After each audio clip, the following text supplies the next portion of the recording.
अस्सलाम वालेकुम guys, welcome to my YouTube channel oral odyssey. तो उम्मीद है आप सब खैरियत से होंगे और आप लोगों ने पिछला मेरा पहला व्लॉग देख लिया होगा और आपको सही तरह से समझ आ भी गई होगी। तो अब आज जो मेरा नेक्स्ट टॉपिक है वो हमारा है हाइड्रोकोलाइड्स और इंट्रोडक्शन टू हाइड्रोकोलाइड्स, और आगे एगर और एल्जिनेट जैसे जैसे हम आगे जाते जाएंगे तो वो पार्ट 2 में मैं आपको एक्सप्लेन कर दूँगी सही तरीके से। अब सबसे पहले हम देख लेते हैं कि कोलाइड क्या होता है। कोलाइड हमारे पास फोर्थ स्टेट ऑफ मैटर होती है। पहली 3 स्टेट आपको मैटर की पता है, सॉलिड, लिक्विड और गैस। ये हमारे पास मैटर की फोर्थ स्टेट होती है। अब ये कोलाइड होता क्या है? It is a substance that is microscopically disperse uniformly throughout another substance. एक ऐसा सब्सटेंस जो कि दूसरे सब्सटेंस में सही तरह से डिस्पर्स हो जाए, सही तरह से यूनिफॉर्मली एक ही तरह से, मतलब बिल्कुल ठीक तरीके से एक सब्सटेंस दूसरे सब्सटेंस में जाकर डिस्पर्स हो जाए। जैसे फॉर एग्जांपल हमारे पास ये जेली आ गई। जेली में हमारे पास क्या होता है कि एक लिक्विड होता है, एक सॉलिड होता है। तो एक सब्सटेंस जब दूसरे सब्सटेंस में सही तरह से डिस्पर्स आउट हो जाए तो वो एक नया सब्सटेंस बनाता है जिसको हम क्या कहते हैं? कोलाइड। और वो ये एग्जांपल आपके सामने दी गई, ये जेली हो गई, व्हिप्ड क्रीम हो गई, या फिर हमारे पास प्यूमिक स्टोन वगैरह हो गया। अब जो कोलाइड है वो एक सिस्टम के थ्रू वर्क करता है जिसको हम क्या कहते हैं? Colloidal system. और उस कोलाइडल सिस्टम के 2 फेजेस होते हैं। एक हमारे पास क्या होता है? Dispersed phase. एक हमारे पास क्या होता है? Dispersion phase. एक एक करके हम इसको देख लेते हैं। सबसे पहले डिस्पर्स्ड फेज क्या होता है? The substance that is distributed और scattered in the colloidal system. ऐसा सब्सटेंस जिसने डिस्ट्रीब्यूट होना है जिसने स्कैटर होना है। 2 सब्सटेंसेस होते हैं, एक वो सब्सटेंस जिसमें होना है और एक वो सब्सटेंस जिसने होना है। थोड़ी सी फ़नी बात तो आपको लग ही रही होगी। खैर, इसमें फ़नी कोई बात नहीं है। तो इसमें यही है कि आपने एक को डिस्ट्रीब्यूट करना है, एक सब्सटेंस ऊपर आकर डिस्ट्रीब्यूट, जिसको हमने बाहर से लेकर आएंगे, और नेक्स्ट वो सब्सटेंस जिसमें आकर वो डिस्ट्रीब्यूट होगा। अब जिसमें आकर डिस्ट्रीब्यूट होता है डिस्पर्स्ड फेज, उसको हम क्या कहते हैं? Dispersion phase. ठीक है। ऐसे ही डिस्पर्स फेज का दूसरा पॉइंट क्या है कि वो स्मॉल पार्टिकल्स में होगा, जबकि डिस्पर्शन फेज हमारे पास कंटिन्यूस होता है और उसने डिस्पर्स्ड फेज को सराउंड किया होता है। अब वो कैसे सराउंड किया होता है कि देखिए, हमारे पास बाहर से कोई चीज़ आई है, उसने हमारे पास डिजोल्व होना है, ठीक है, डिस्पर्स होना है, तो वो स्मॉल पार्टिकल्स में होगी। और जाहिर सी बात है, अगर बाहर से कोई सॉलिड आया, एग्जाम्पल ले लें कि कोई नमक है, ठीक है, और उसने अंदर वाला डिस्पर्शन फेज हमारे पास क्या है? वाटर है। ठीक है। नमक बाहर से आया, वो पार्टिकल्स की फॉर्म में है, और अंदर जो हमारे पास वाटर है वो एक कंटिन्यूस फॉर्म में, क्योंकि वो डिस्पर्शन फेज है। ठीक है। और उसने किसको सराउंड कर लेना है? जब उसमें नमक ऐड होगा तो उसने नमक को सराउंड कर लेना है। इसका मतलब कि डिस्पर्शन फेज जो होता है वो डिस्पर्स्ड फेज को सराउंड कर लेता है। इसके बाद हाइड्रोकोलाइड्स आ जाता है। हाइड्रोकोलाइड्स क्या होता है कि if the dispersion phase of a colloidal system is water, it is called a hydrocolloid. जैसे कि मैंने अभी पहले एग्जांपल दी, क्या हुआ कि अगर हमारे पास डिस्पर्शन फेज जिसमें हम आकर बाहर से डिस्पर्स्ड फेज ने डिस्पर्स होना है, अगर वो हमारे पास वाटर होता है तो हम उसको कोलाइड को क्या कह देंगे? हाइड्रोकोलाइड कह देंगे। और उसके अलावा एक और पॉइंट इन्होंने बताया हुआ इंपॉर्टेंट कि कोलाइड पार्टिकल्स की जो रेंज होती है वो किधर से होती है कि वो 1 से लेकर 200 नैनोमीटर तक होती है। नेक्स्ट हमारे पास क्या आ जाती है? कैरेक्टरिस्टिक्स आ जाती है हाइड्रोकोलाइड्स की। एक एक करके हम देख लेते हैं कि सबसे पहले हाइड्रोकोलाइड्स हमारे लिए कहाँ यूज़ होते हैं? वो इंप्रेशन मेकिंग के लिए यूज़ होते हैं। ठीक है, इंप्रेशन लेने के लिए यूज़ होते हैं। डेंटिस्ट्री के मुताबिक मैं आपको बता रही हूँ। ठीक है। दूसरी चीज़ क्या है कि हाइड्रोकोलाइड्स जो हैं वो वाटर को एब्जॉर्ब कर लेते हैं और उसके बाद स्वेल होकर एक जेल स्टेट में चले जाते हैं। ठीक है। इसी तरह वो एक सोल स्टेट में भी चले जाते हैं और फिर वो सोल जेल ट्रांसफॉर्मेशन होती है।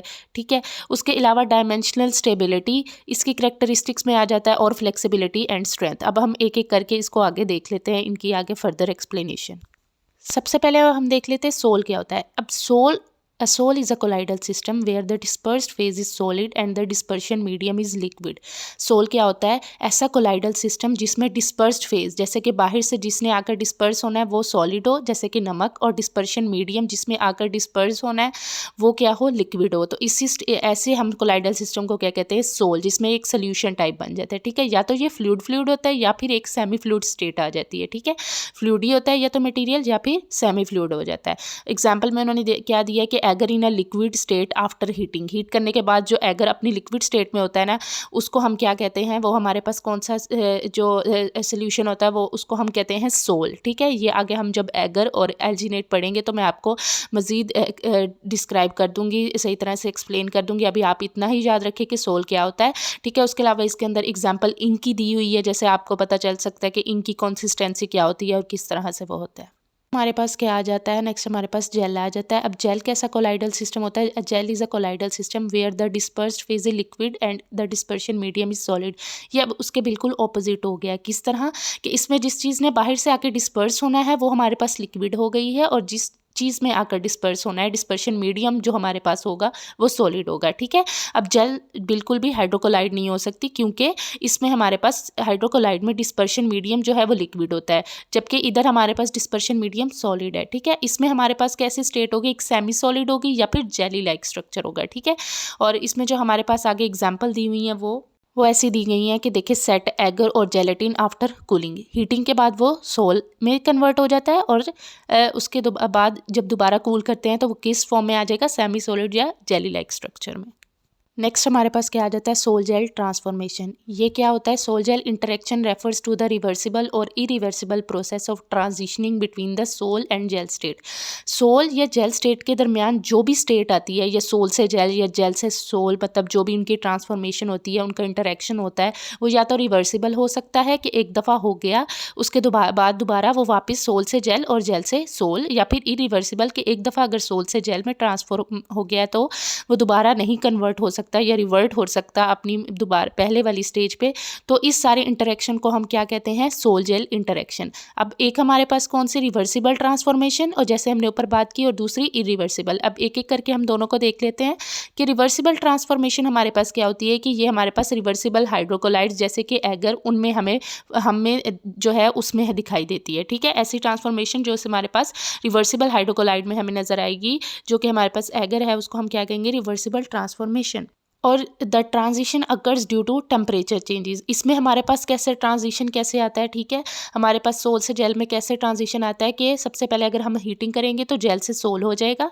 ठीक है, और कूलिंग करेंगे तो हमारे पास सोल से जेल वाला मेथड आ जाएगा। ठीक है, नेक्स्ट हमारे पास आ जाती है इरिवर्सिबल ट्रांसफॉर्मेशन। ये हमारे पास कहाँ होगी? इरिवर्सिबल हाइड्रोकोलाइड्स में होगी, जैसे कि एल्जिनेट वगैरह आ जाती है। अब इसमें क्या होता है कि इसमें सोल ट्रांसफॉर्म होता है जेल में एक केमिकल रिएक्शन के थ्रू। उसमें हीटिंग या फिर हमारे पास कूलिंग हो रही थी, इसमें हमारे पास एक केमिकल रिएक्शन होगा। इसमें क्या होगा कि क्रॉस लिंकिंग होगी पॉलीमर्स की। ठीक है, and can not revert back to the sol, और दोबारा वो अपनी सोल मतलब वाली स्टेट में वापस नहीं जा सकते। अगर दोबारा वो अपनी स्टेट में वापस नहीं जा पाएंगे तो हम उसको क्या कहेंगे कि वो इरिवर्सिबल हाइड्रोकोलाइड है। नेक्स्ट हमारे पास जो थी वो डायमेंशनल स्टेबिलिटी थी हाइड्रोकोलाइड्स की। अब हमारे पास क्या आ जाता है कि हाइड्रोकोलाइड्स आर प्रोन टू सिनेरेसिस, जिसमें सिनेरेसिस क्या होता है कि लॉस ऑफ वाटर, जिसमें श्रिंकेज होती है, या इम्बिबिशन, जिसमें वाटर की एब्जॉर्प्शन होती है या एक्सपेंशन होती है। जो हमारे पास हाइड्रोकोलाइड्स होते हैं ना, वो बहुत जल्दी या तो श्रिंक कर जाते हैं या फिर एक्सपेंड कर जाते हैं। तो ये चीज़ किस पे डिपेंड करती है? ये हमारे पास डायमेंशनल स्टेबिलिटी को शो करती है कि कितनी ज़्यादा, ये किस हद तक डायमेंशनल स्टेबिलिटी है किसी भी हाइड्रोकोलाइड की। And dimensional stability must be handled quickly after setting के फ़ौरन बाद हमने जो है डायमेंशनल स्टेबिलिटी को हैंडल करना। नेक्स्ट एंड लास्ट हमारे पास जो करेक्टरिस्टिक होती है वो फ्लेक्सिबिलिटी होती है एंड स्ट्रेंथ होती है। इसका क्या, इसमें हमारे पास क्या आ जाता है कि offer moderate tear resistance and flexibility. Tear resistance मतलब किस हद तक उसमें फ्लेक्सिबिलिटी है, लेकिन इस हद तक फ्लेक्सिबिलिटी होनी चाहिए कि वो उसमें मतलब वो ये ना हो कि वो ऐसी स्टेट में आ जाए कि वो बिल्कुल टूट जाए। ठीक है, टूटना आप समझते होंगे कि फ्लेक्सिबल एक चीज़ होती है, लेकिन अगर वो बहुत ज़्यादा फ्लेक्सिबिलिटी आ जाए तो वो टूट जाती है या उसमें वो फ्लेक्सिबिलिटी ख़त्म हो जाती है। ठीक है, and suitable for accurate impressions. ये चीज़ जो है हमें बताएगी कि कितनी फ्लेक्सिबिलिटी है या कितनी इस चीज़ की स्ट्रेंथ है हाइड्रोकोलाइड्स की, ताकि हम उसको एक्यूरेट इंप्रेशन लेने में यूज़ कर सकें। तो ये था आज का हमारा टॉपिक। उम्मीद है कि आप सबको समझ आ गई होगी। बहुत इजी करके, बहुत मैंने सिंपल तरीके से आपको समझाने की कोशिश की है, और मुझे पूरी उम्मीद है कि आपको समझ आ गई होगी। मुझे कमेंट्स में ज़रूर बताइएगा अगर आपको किसी भी किस्म का कोई भी मसला, कहीं भी इशू में आ रहा हो, मेरी वॉइस रिलेटेड पहले भी मैं आपको कह चुकी हूँ, या किसी भी रिलेटेड, या आपको कोई ऐसा टॉपिक जो आपको समझना हो, मुझे कमेंट्स में बता सकते हैं, ताकि मैं एक एक करके उस पर वीडियो बनाऊँ और आपको सही तरीके से समझा सकूँ। सो गाइज़, अगर आपको मेरी वीडियो अच्छी लगी हो तो उसको लाइक कीजिएगा, शेयर कीजिएगा, सब्सक्राइब कीजिएगा और बेल आइकन को प्रेस कर लीजिए ताकि हर आने वाली वीडियो आपको मिले। तब तक के लिए अल्लाह हाफिज़।